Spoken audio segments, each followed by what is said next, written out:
श्री स्वामी समर्थ. जय जय स्वामी समर्थ. सर्वोच्च कर्म कोणते हे स्वतः श्री स्वामींनी सांगितलं आहे. आपल्या सर्वांना श्री स्वामी मौला यांचा आशीर्वाद हवा असतो आणि आपल्याला सदैव वाटतं की ते आपल्या पाठीशी राहील. आपण असं काय करावं की जेणे की स्वामी आपल्याला भेटे, स्वामींची प्रचिती आपल्याला ये, हा प्रश्न पण मनात असतात. स्वामी आपल्याकडून सेवा करून घेण्याकरता सदैव तत्पर असतात आणि त्याकरता आपल्याला सदैव शिकवण देत राहतात. आजची शिकवण काय आहे, स्वामींना काय हवं असतं, व्हिडिओला स्किप करू नका. लाईक, शेअर आणि सबस्क्राईब करा. बेल आयकनला प्रेस करा. श्री स्वामी समर्थ. श्री स्वामी समर्थांचे लाखो करोडो भक्त आहेत आणि अजूनही भक्त त्यांचे होतात. ते नवीन नवीन भक्त आपण स्वामींचे पाहतोय. प्रत्येक भक्ताच्या मनात हे असतं की मी स्वामींकरता काय करू आणि मी त्यांचा सर्वश्रेष्ठ भक्त कसा बनू. त्याकरता स्वामींनी काही शिकवण दिली आहे. ती शिकवण आपण नक्कीच ऐका. मला मराठी येत नाही, बोलता बोलता काही चुकल्यास मला क्षमापण कराले.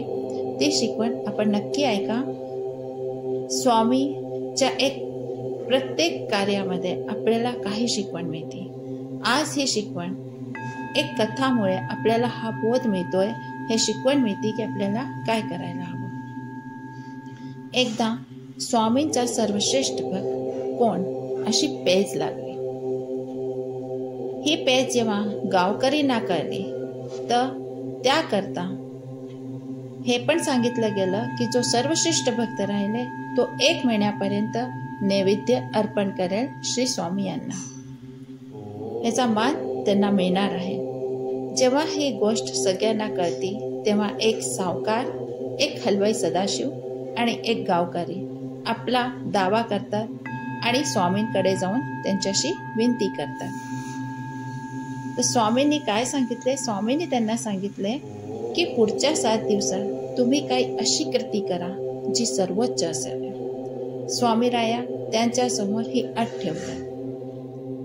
सावकार, गावकरी आणि हलवाई त्याला स्वीकार करतात.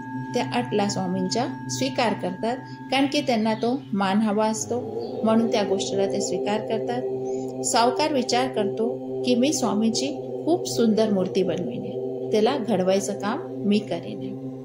हलवाई विचार करतो की मी काय करू, तर मी स्वामींकरता खूप छान मिठाई बनविणे जेणे की माझ्यावर स्वामी प्रसन्न होतील. हा विचार तो करतो आणि सगळे आपले आपले विचार करून आपल्या कामाकरता निघून जातात आणि आपल्या कामामध्ये ते लागून जातात. एक दिवशी काय होतं, सावकार आणि हलवाई सदाशिव रस्त्यात एक दुसऱ्याला भेटतात आणि एकमेकाची निंदा करतात. आपलीच कृती सर्वोच्च ठरेल असा दावाही ते करतात. तेवढ्यात काय होतं की एका घरातनं गावकरीला ते बाहेर पडताना पाहतात आणि नंतर दुसऱ्या घरामध्ये गावकरीला जाताना पण पाहतात. तर त्यांच्या मनामध्ये विचार येतो की हा गावकरी करतो काय, हा तर काहीच नाही करत आहे, स्वामींनी तर 7 दिवसच दिले. हे त्यांच्या मनामध्ये ही गोष्ट येते आणि मनामध्ये हे पण येतं की आपला मित्र इथे करून काय राहिलाय. असा प्रश्न ते दोघेच्या मनात असल्यावर ते काय करतात, त्याच घरातील एका व्यक्तीला विचारतात. यावर तो म्हणाला, आमच्या बरोबर बसतात, गप्पा गोष्टी होतात, चहा पाणी पितो आणि ते निघून जातात. असं उत्तर त्यांना एका व्यक्तीकडनं मिळतं. कोणाकरता, गावकरी करता. त्यावर दोघेही मनातल्या मनात खूप आनंदी होतात आणि निघून जातात की हा काहीच करत नाहीये, तर नक्कीच आपली जीत आहे. त्यांना दिलेली वेळ संपल्यावर स्वामी स्वतः उठून तिघांकडे जातात. स्वामी सावकाराकडे जाऊन त्याची घडवलेली मूर्ती पाहतात, त्याची तारीफ पण करतात की तू खूप छान केलाय. मग ते हलवाईकडे जाऊन मिठाईची चव पाहतात, त्यालाही म्हणतात तुझी मिठाई खूप छान झाली आहे. मग गावकरीकडे जाऊन त्याला विचारतात की मला काही दिसत नाहीये, तू काय केलं सांग. यावर गावकरी त्यांना काय म्हणतो, स्वामी मी काय करणार, माझ्याकडे काही नाहीये, मला काही सुचलं नाही तर मी हे कार्य केलं. मी फक्त तुमच्याबद्दल, तुमच्या लीलाबद्दल आणि तुमच्या सामर्थ्याबद्दल लोकांना माहिती देते. तुम्ही जो उपदेश करता त्या उपदेशांना मी लोकांना समजावून सांगितलं आहे. त्यांना हे सांगितलं की नामस्मरण कसे करायचे, केव्हा करायचे आणि नामस्मरणाचे काय महत्त्व आहे, ज्याने केल्याने तुम्हाला काय प्रचिती येतील हे सगळं त्यांना पटवून दिलं आहे. चांगला मार्ग दाखवण्याचा मी प्रयत्न केला आहे. तुमचे शिक्षण आणि शिकवण समाजातील सर्व लोकांपर्यंत पोहोचण्यासाठी मी छोटासा एक प्रयत्न केला आहे. ह्याच्याशिवाय मला स्वामी आणखीन काही करताच नाही आला. स्वामी तिथेशी काही बोलले नाही, चुपचाप तिथं निघून गेले.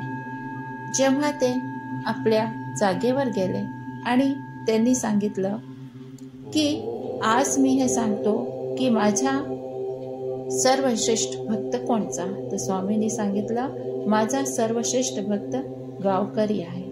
ह्याला नैवेद्य अर्पण करायचा मान दिला जाईल आणि त्यांनी गावकरीला सगळ्यांच्या समोर शाबासकी दिली. सावकरी आणि हलवाई एक दुसऱ्याकडे पाहिले आणि आश्चर्य वाटलं. त्यांच्या मनात हे आलं की असं त्यांनी काय केलं जे स्वामींनी ह्याचा मान दिला. हा प्रश्न स्वामींना कळला. तेव्हा स्वामींनी त्यांना सांगितलं, अरे संत महंतांना देव का पाठवतो? अज्ञानी लोकांना सत्मार्गाचा रास्ता दाखवण्याकरता, त्यांना मार्गदर्शन करता, प्रपंच करताना ईश्वराचे विस्मरण होऊ नये ही आठवण करून घ्यायला या गावकरीने या कामात शक्य तसा हातभार लावला आहे. हे त्याचं कार्य खूप सर्वश्रेष्ठ आहे. आमची शिकवण ज्या लोकांपर्यंत पोहोचत नाही त्यांच्यापर्यंत ह्यांनी आमची शिकवण पोहोचवली आहे. गुरुला मूर्तीचा काय लोभ? संत मिष्टान्न ग्रहण करतात ते फक्त का करतात? भक्ताच्या समाधानासाठी करतात. आम्हाला जे अपेक्षित होतं ते या गावकरीने केले म्हणून तो सर्वश्रेष्ठ भक्त आहे. आता आपणास सुद्धा हे करण्यात आलं असेल की स्वामी भक्ती करायची, पण स्वामींची शिकवण आपल्याला लोकांपर्यंत पोहोचण्याचं कार्य सुद्धा करायचं आहे, ज्याने की आपल्या जीवनामध्ये स्वामींचा आशीर्वाद मिळेल. तर हा मार्ग स्वामीपर्यंत पोहोचण्याकरता खूप छान आणि सुंदर मार्ग आहे. तर आपण हा मार्ग नक्कीच निवडू शकतो. जर आपल्याला हा व्हिडिओ आवडला असेल तर लाईक, शेअर आणि सबस्क्राईब करा. चला स्वामी भक्त, भेटूया आपल्या नेक्स्ट व्हिडिओमध्ये. श्री स्वामी समर्थ. जय जय स्वामी.